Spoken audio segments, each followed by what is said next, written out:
Hello, I'm Psychic Marin, extension 5113 with California Psychics, and I am here with you today to talk about summer solstice, what it is, how we can celebrate it, and 10 tips to bring in that essence, including a ritual. So stick around.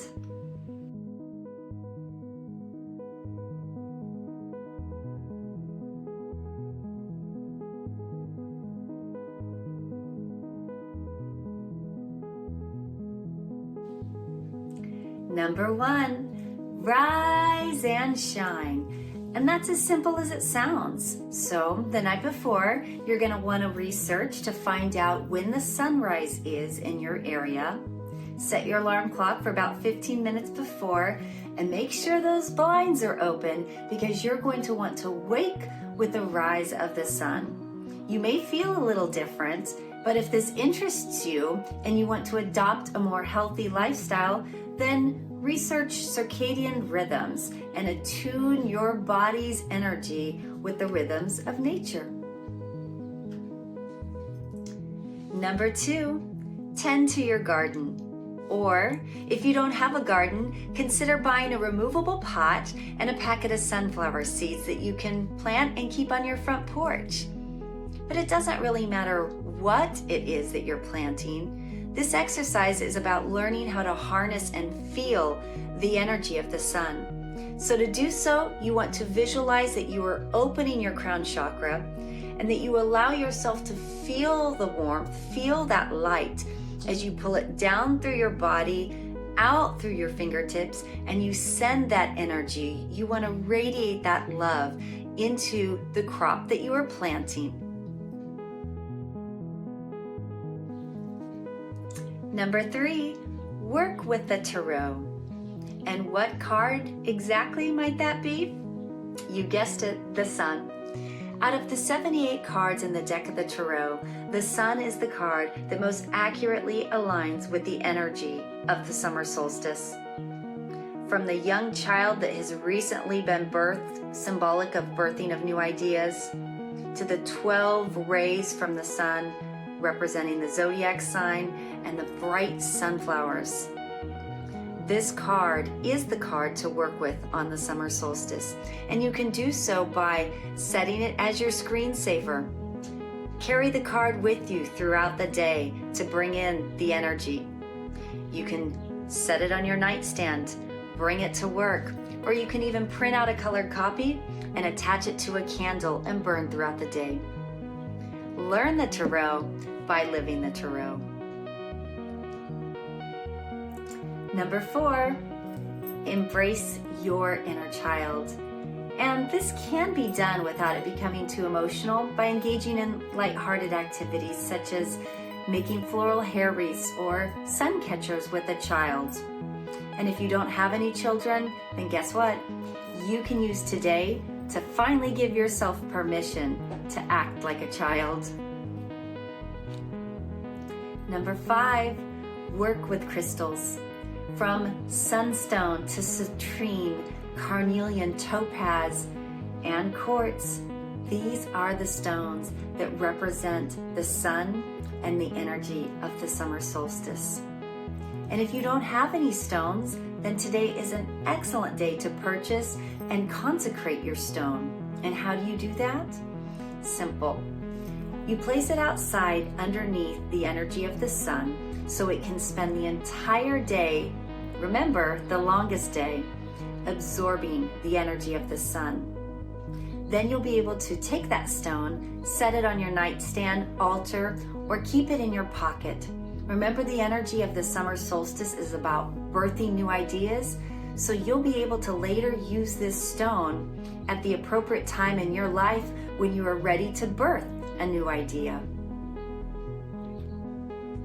Number 6, have a picnic. But this has a twist because everything you are going to eat will be yellow, the color of the sun. So think of pineapple, bananas, cornbread with butter and honey, yellow squash, even some lemonade. Whether you are feeding yourself or your loved one, You want to take in the essence of the sun with every bite and radiate that energy. Number 7, make music. If you're a musician, maybe you want to create your own new song or create a musical playlist inspired by songs pertaining to, you guessed it, the sun. Think of Sheryl Crow's Soak Up the Sun, the Beatles' Here Comes the Sun, John Denver's Sunshine on My Shoulders, or even Jerry Lee Lewis' Great Balls of Fire. Make music and make magic. Number 8, take a stroll with the sun. Short on time, only have 15 minutes to spare on your lunch break, then this exercise is for you. Grab your sunglasses and head out for a brief yet meditative, purposeful walk. Tilt your head up to the sun and feel the warmth radiating through your body. Number 9, watch the sun rise up from behind Stonehenge. Yes, you can live stream this. And on this particular day, the way that the sun aspects in relationship to the stones, it will cast a beautiful ray directly into the heart or center of this monument. It only happens once a year, so you don't want to miss it. Number 10, embrace the energy of the sun with the California Psychic Summer Solstice ritual. For more details, click on the link in the description below.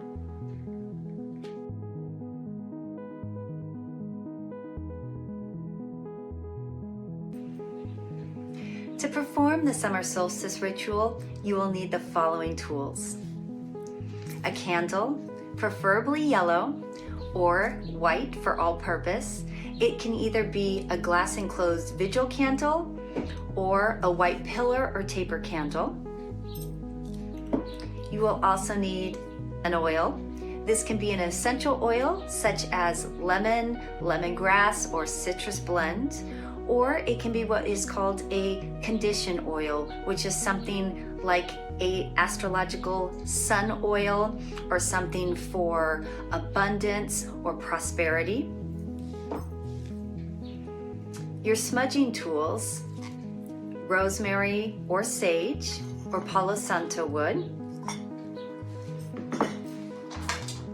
You will need a stone such as sunstone, topaz, citrine, or an all-purpose quartz.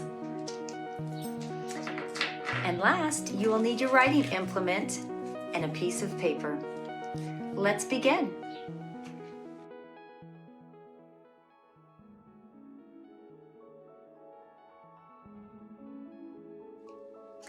I'm now ready to begin my summer solstice ritual.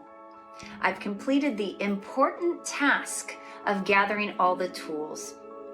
Most people overlook this step and later realize halfway through their ritual that, oh shoot, I forgot the pen that I need, and they have to break their sacred circle in order to go get that. So just make sure you've got everything that you need, and then you can begin.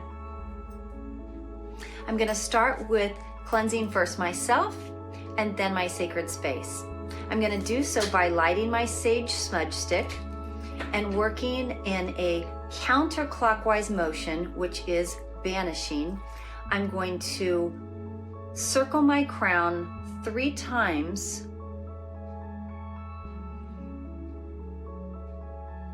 to ground and center myself. Next, I'm going to circle in a clockwise direction to cleanse my surroundings and all of the tools within my area. And this is important because in ritual, you want to be able to go deep within. I don't want to be disrupted with the thoughts or fear of, is there a spirit that's going to come in behind me? Am I protected? Am I safe? Am I going to be interrupted?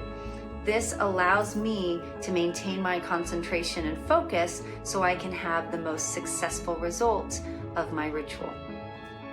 Next, I'm going to light my candle. Now, some people may first put oil on the cold surface of the wax and then light their candle.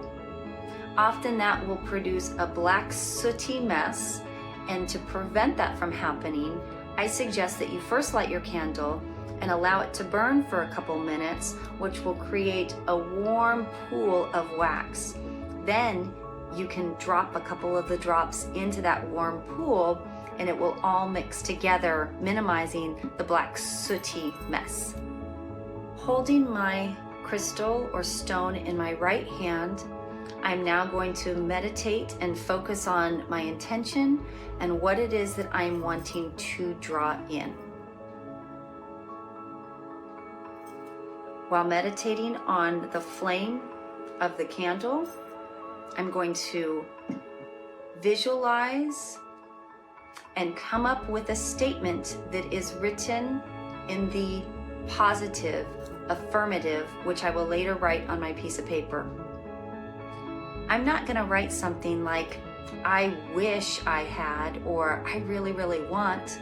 I'm going to write it as if I already have it, or that it's affirmative, such as, I have love. I have this job. I have money to buy this house. Anything that you are writing can't have a margin of error. This is Manifestation 101.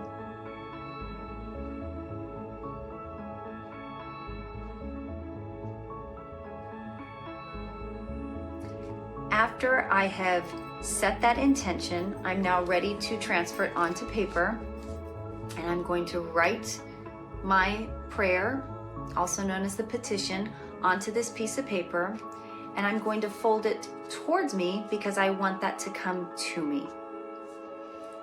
Next, I'm going to set the candle and my stone on top of the petition, and I'm going to designate a fireproof area where I can allow this to sit and burn for approximately 7 to 9 days for this to complete its burn cycle. I want to make sure that it is fire safe, so something such as a deep sink basin or a tub or a cookie sheet. Once this completes its burn, I can then recycle the glass. I can hang on to my petition, and the stone becomes a pocket talisman that I can carry with me to reinforce my intentions and manifest my goal. Sometimes it takes a week, sometimes it takes a year, but I will have the energy and the essence of this ritual with me until that desire has been manifested.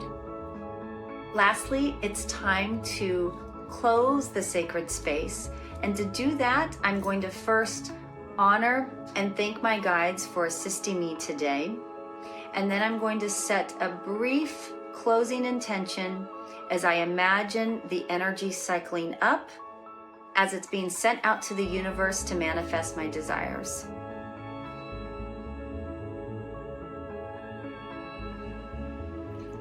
If you're new to ritual, then keep it simple. Don't get caught up in worrying about whether or not you use the right oil, or did you word your petition properly? If you wrote from the heart, then it was perfect. And California Psychics will be by your side for many years to come with blogs and tutorials to help you sharpen your spiritual skills. In the meantime, you can find us online at californiapsychics.com. Again, I'm Psychic Marin, and thank you for joining me this summer solstice.